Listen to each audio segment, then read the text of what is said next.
मोटापा बीमारियों का घर होता है और उसकी वजह से हमें बहुत सारी प्रॉब्लम्स का सामना भी करना पड़ता है। लेकिन गाइस, मैं आपको आपकी जानकारी के लिए बता दूं कि जो लोग स्लो ईटर्स होते हैं, मतलब जो खाने को धीरे धीरे चबा के इत्मीनान से खाते हैं, उनके मोटे होने की संभावना काफ़ी कम होती है। लेकिन मोटे लोगों के साथ ऐसा नहीं होता है। मोटे लोग, आपने कभी गौर किया हो तो वो बहुत ज़्यादा फास्ट खाते हैं, चबा के नहीं खाते। इस वजह से उनके मोटापे की प्रॉब्लम और ज़्यादा बढ़ते जाती है। इसका मतलब क्या हुआ? इसका मतलब यह है कि अगर आप अपने मोटापे की प्रॉब्लम से परेशान हैं और उसे कम करना चाहते हैं तो आप अपने खाने को इत्मीनान से धीरे धीरे चबा के खाएं। आपने कहावत तो सुनी होगी, 32 बार चबा के खाना, जिससे आपका जो खाना होता है वो अच्छे से क्रश हो जाता है। और ये करने से, इस हैबिट को अपनाने से आप अपने मोटापे को कंट्रोल कर सकते हैं। ये इंटरेस्टिंग फैक्ट जान के आपको कैसा लगा, चैट सेक्शन में लिखना मत भूलिएगा।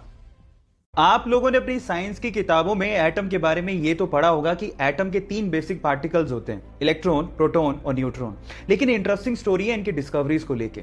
इलेक्ट्रॉन की डिस्कवरी सन 1897 में सर जे थॉमसन ने अपने कैथोड रे ट्यूब एक्सपेरिमेंट से की थी। उसके ठीक 12 साल बाद उन्हीं के स्टूडेंट रदरफोर्ड ने गोल्ड फॉइल एक्सपेरिमेंट से प्रोटॉन को न्यूक्लियाई में डिस्कवर किया था। और फिर उसके बाद सन 1932 में रदरफोर्ड के स्टूडेंट जेम्स चैडविक ने न्यूट्रॉन को डिस्कवर किया था। मतलब ये तीनों एक दूसरे के स्टूडेंट थे। और मजे की बात ये थी कि इन तीनों को अपनी डिस्कवरीज के लिए नोबेल प्राइज भी दिया गया था। क्या ये फैक्ट आपको पहले से पता था? और अगर नहीं पता था तो चैट सेक्शन में लिखना मत भूलिएगा। हुंडई दुनिया की सबसे बड़ी कार मैन्युफैक्चरिंग कंपनीज में से एक है। आप लोगों ने इसका लोगो तो देखा ही होगा, लेकिन क्या आप इस लोगो का मतलब जानते हैं?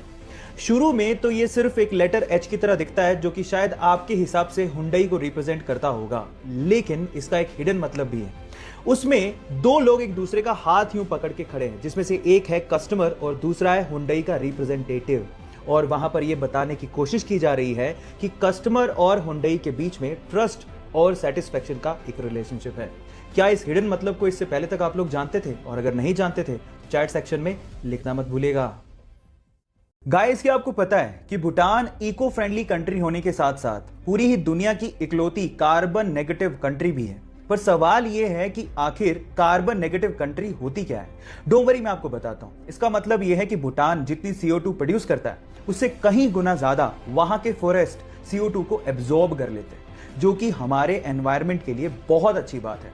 पर यह सब पॉसिबल हो पाया है वहां के लोगों की सोच की वजह से। जैसे कि सन 2016 में भूटान की महारानी ने एक राजकुमार को जन्म दिया और बजाय बड़ी सी पार्टी देने के, वहां के राज परिवार ने 1,08,000 ट्रीज को भूटान में प्लांट किया। कितनी अच्छी सोच है ये।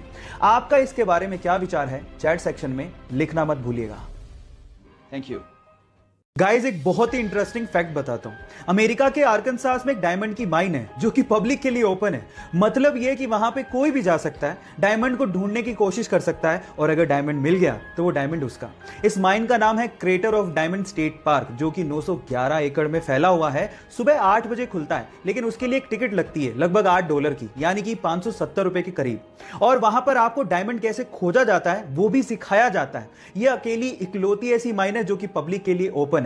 जब 1972 में से खोला गया था, तब से लेके आज तक 30,000 से ज्यादा डायमंड यहां पर लोगों ने खोज निकाले हैं। यह इंटरेस्टिंग फैक्ट आपको जान के कैसा लगा? चैट सेक्शन में लिखना मत भूलिएगा।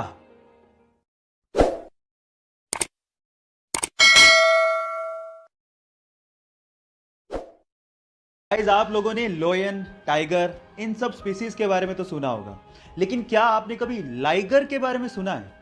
Liger, LIGER। अब आप लोग कहोगे कि ये क्या है? डोंट वरी, मैं आपको बताता हूं। जब एक मेल लोयन और एक फीमेल टाइगर आपस में क्रॉस ब्रीडिंग करते हैं, तो उससे जो ब्रीड पैदा होती है उसे लाइगर कहते हैं।